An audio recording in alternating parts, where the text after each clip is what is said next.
Hello dear students, मैं धवल ठाकुर। आज हम इकोनॉमिक्स का और एक टॉपिक डिस्कस करेंगे, that is types of utility. इसके पहले वाले लेक्चर में बच्चों हमने डिस्कस किए थे फीचर्स ऑफ यूटिलिटी, और उन फीचर्स को अच्छे से पढ़ने और समझने के बाद अब हम आगे बढ़ते हैं अगले टॉपिक की तरफ, that is types of utility. Utility के इंट्रोडक्शन में हमने डिस्कस किया था want satisfying power of a commodity is known as utility.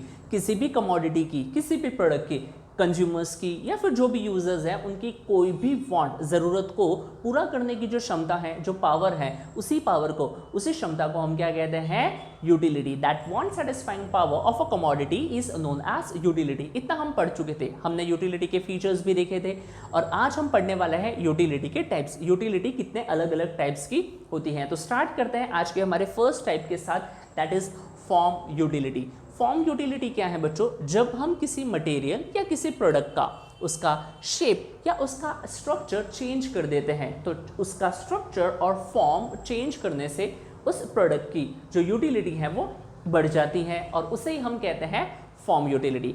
Example के लिए हम समझते हैं कि एक फर्नीचर का एग्जाम्पल ले लेते हैं। जैसे एक लकड़ी का बहुत बड़ा सा टुकड़ा है, उस लकड़ी के बहुत बड़े से टुकड़े को हमने चेंज कर लिया टेबल में, चेयर में, राइट, कबर्ड में। तो यहाँ पर हम फॉर्म चेंज कर रहे हैं उस पीस ऑफ वुड का, किस में? फर्नीचर में, टेबल में, चेयर में। So when utility is created by change in structure और form a commodity of a material is known as form utility. तो जब हम भी किसी भी मटेरियल या फिर किसी भी प्रोडक्ट का स्ट्रक्चर चेंज करने से अगर उसकी यूटिलिटी बढ़ती है तो वही यूटिलिटी कहलाती है फॉर्म यूटिलिटी। कुछ भी हो सकता है। मान लीजिए अगर आप टॉयज मैन्युफैक्चरिंग में है तो आप प्लास्टिक के बहुत सारे मटेरियल्स या छोटे छोटे टुकड़े यूज करके प्लास्टिक का टॉयज बना रहे, मिट्टी के खिलौने बना रहे हो, तो चिकनी मिट्टी को आप किस में कन्वर्ट कर रहे हो? टॉयज में कन्वर्ट कर रहे हो। तो यहाँ पर जो यूटिलिटी अराइज होती है that is known as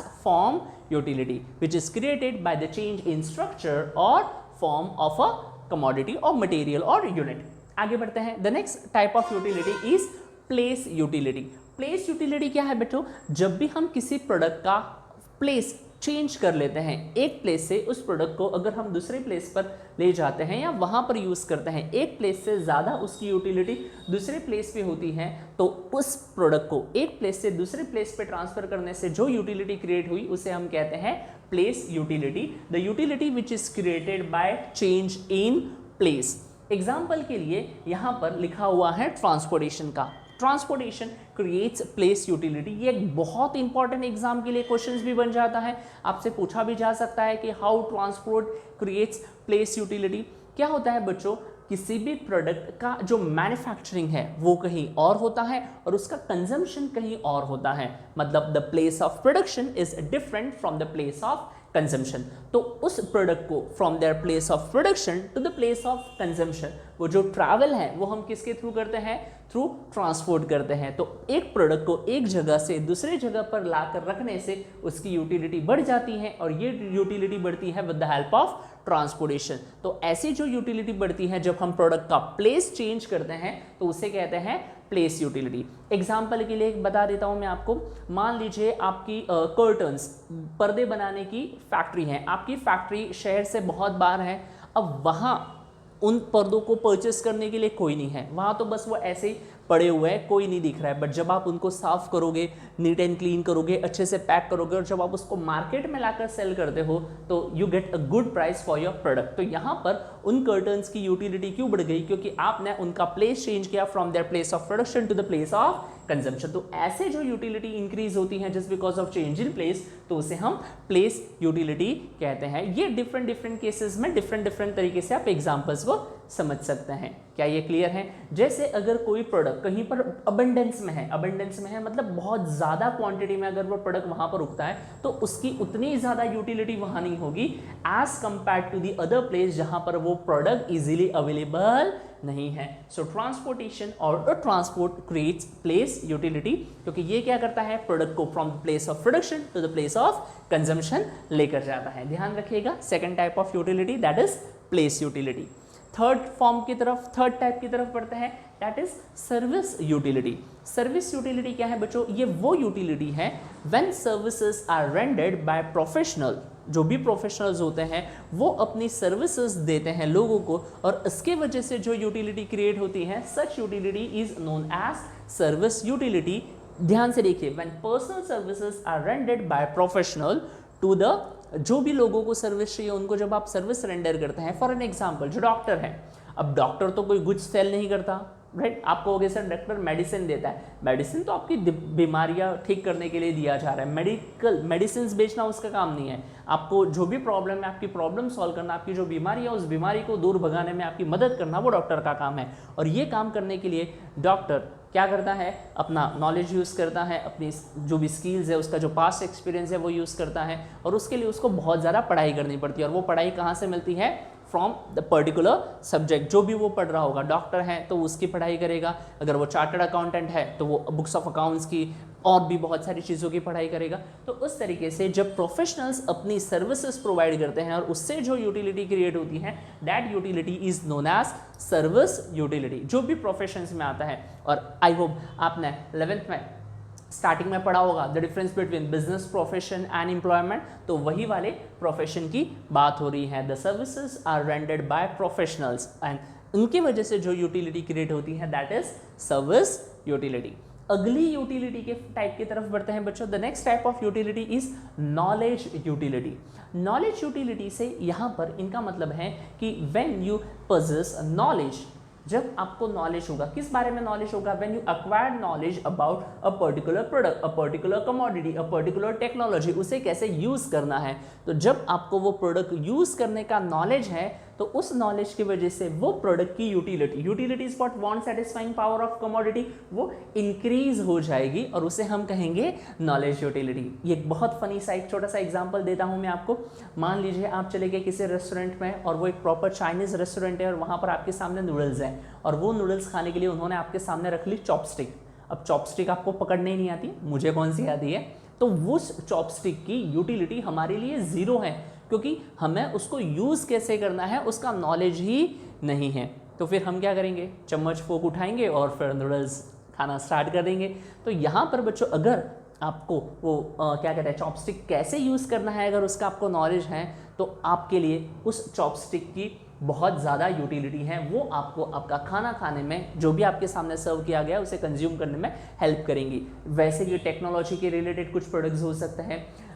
for example, अगर आप एक ऐसे पर्सन हो जिसे मोबाइल यूज़ करना ही नहीं आता है, तो आपके लिए उस फ़ोन, उस जो डब्बा है उसकी कोई यूटिलिटी नहीं है, क्योंकि आपको यूज़ करना ही नहीं आता है। But when you possess knowledge how to use that particular piece of technology, तो फिर आप उसे अच्छे से यूज़ कर सकते हो। और ऐसे ही किसी भी प्रोडक्ट को यूज कैसे किया जाता है उसकी जानकारी होना, यही क्या कहलाता है, knowledge utility. That is having knowledge about a particular product, how to use that product, right, और या फिर उसे कैसे यूज नहीं करना है। हर तरीके का आपका नॉलेज होने से जो यूटिलिटी है वो कहलाती है नॉलेज यूटिलिटी। आगे बढ़ते हैं बच्चों, दैट इज पोजेशन यूटिलिटी। ना व्हाट इज पोजेशन? पोजेशन का मतलब होता है बेटा कोई प्रोडक्ट हमारे पास होना।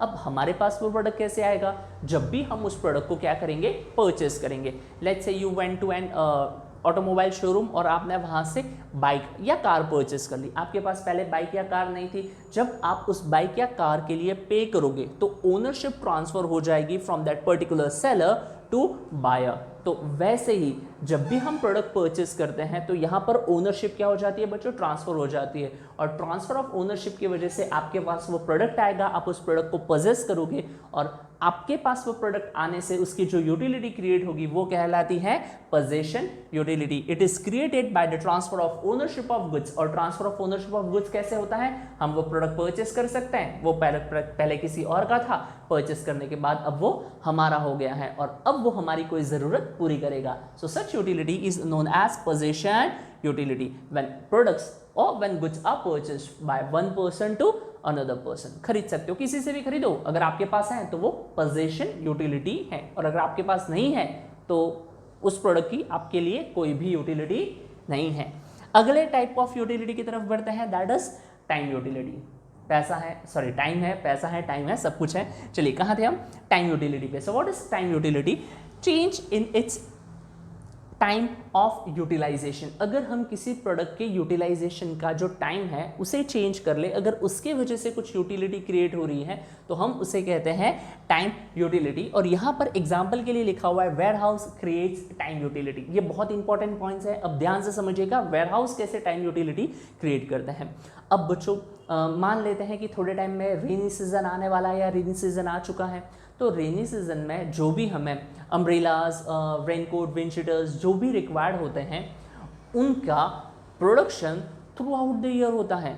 उनका जो सेल है वो तो बच्चों जब बारिश का सीजन होगा तभी होगा, बट उनका जो प्रोडक्शन है वो थ्रू आउट द ईयर होता है। अब थ्रू आउट द ईयर उन चीज़ों का प्रोडक्शन होने के बाद उनको कहाँ रखा जाता है, वेयर हाउसेज में रखा जाता है। और वेयर हाउसेज में साल भर प्रोडक्शन किए हुए अम्ब्रेलाज रखने के बाद वो रेनी सीजन के 3 या 4 महीने में वो सारे अम्ब्रेलाज बेचने की कोशिश की जाती हैं। तो वो वेयर हाउस क्या कर रहे हैं, वेयर हाउस में स्टोर किया गया सामान साल भर की डिमांड, मतलब जब रेनी सीजन आएगी उसकी जो अब बहुत ज़्यादा डिमांड होगी, क्योंकि उस टाइम पे अगर अचानक आप इतना ज़्यादा अम्ब्रेलाज, विंडशीटर्स सब कुछ प्रोडक्शन करना चाहोगे तो प्रैक्टिकली पॉसिबल होगा नहीं, आप प्रोडक्शन कर ही नहीं पाओगे। तो साल भर से प्रोडक्शन करके उनको स्टोर रखा जाता है, और स्टोर रखने के बाद जब उसकी ज़रूरत होती है, जब वो टाइम आता है जब उस प्रोडक्ट की ज़रूरत है, तो उनको वेयर हाउसेस से क्या किया जाता है, सप्लाई किया जाता है। तो जस्ट बिकॉज हमने उन प्रोडक्ट्स को स्टोर करके रखा और हम उनको राइट टाइम पर क्या कर रहे हैं, सप्लाई कर पा रहे हैं, मार्केट में पहुंचा पा रहे हैं टू फुलफिल द नीड और the demands of various consumers, so such utility is known as time utility. Change in its time of utilization, अगर हम यूटिलाइजेशन का टाइम चेंज कर लेते हैं उससे जो यूटिलिटी क्रिएट होती है वो कहलाएगी टाइम यूटिलिटी। तो बच्चों इस तरीके से हमने शॉर्ट में थोड़ा अच्छे से डिस्कस किया है टाइप्स ऑफ यूटिलिटी। अगर आप 12th commerce Maharashtra state board की स्टूडेंट है और अगर आप ये वीडियो यहाँ तक देख चुके हैं तो मैं आप सबसे कहूँगा कि आप हमारा पेड कोर्स जो है 12th कॉमर्स बुक कीपिंग और अकाउंटेंसी के लिए उसे ज़रूर ट्राई कीजिएगा। आपको नीचे डिस्क्रिप्शन में मेरे एप्लीकेशन की लिंक मिल जाएगी and the name of application is knowledge tribe. It is available for android as well as iOS users. और अगर आपको कोई भी प्रॉब्लम आती है तो हमारा जो कॉन्टैक्ट नंबर है वो भी होगा डिस्क्रिप्शन में होगा, या फिर मैं कहीं उसे पिन करने की कोशिश करूँगा, आप उस नंबर पर कांटेक्ट भी कर सकते हैं। और वहाँ पर आपको वो 12th कॉमर्स बुक कीपिंग और अकाउंटेंसी का पूरा डिटेल्ड कोर्स मिल जाएगा। और यहाँ पर हम जो चला रहे हैं वो है हमारी इकोनॉमिक्स की कंप्लीट सीरीज़, वो ऐसे ही चलती रहेगी। वहाँ अच्छा लगे, अगर कंटेंट देखना चाहे तो ज़रूर डाउनलोड कीजिएगा और यहीं पर ये जो इकोनॉमिक्स चल रहा है इसे ऐसे ही एंजॉय करते रहिएगा और अपने फ्रेंड्स के साथ ज़रूर शेयर कीजिएगा, चैनल को सब्सक्राइब कीजिएगा और सपोर्ट कीजिएगा। Thank you, bye, take care guys.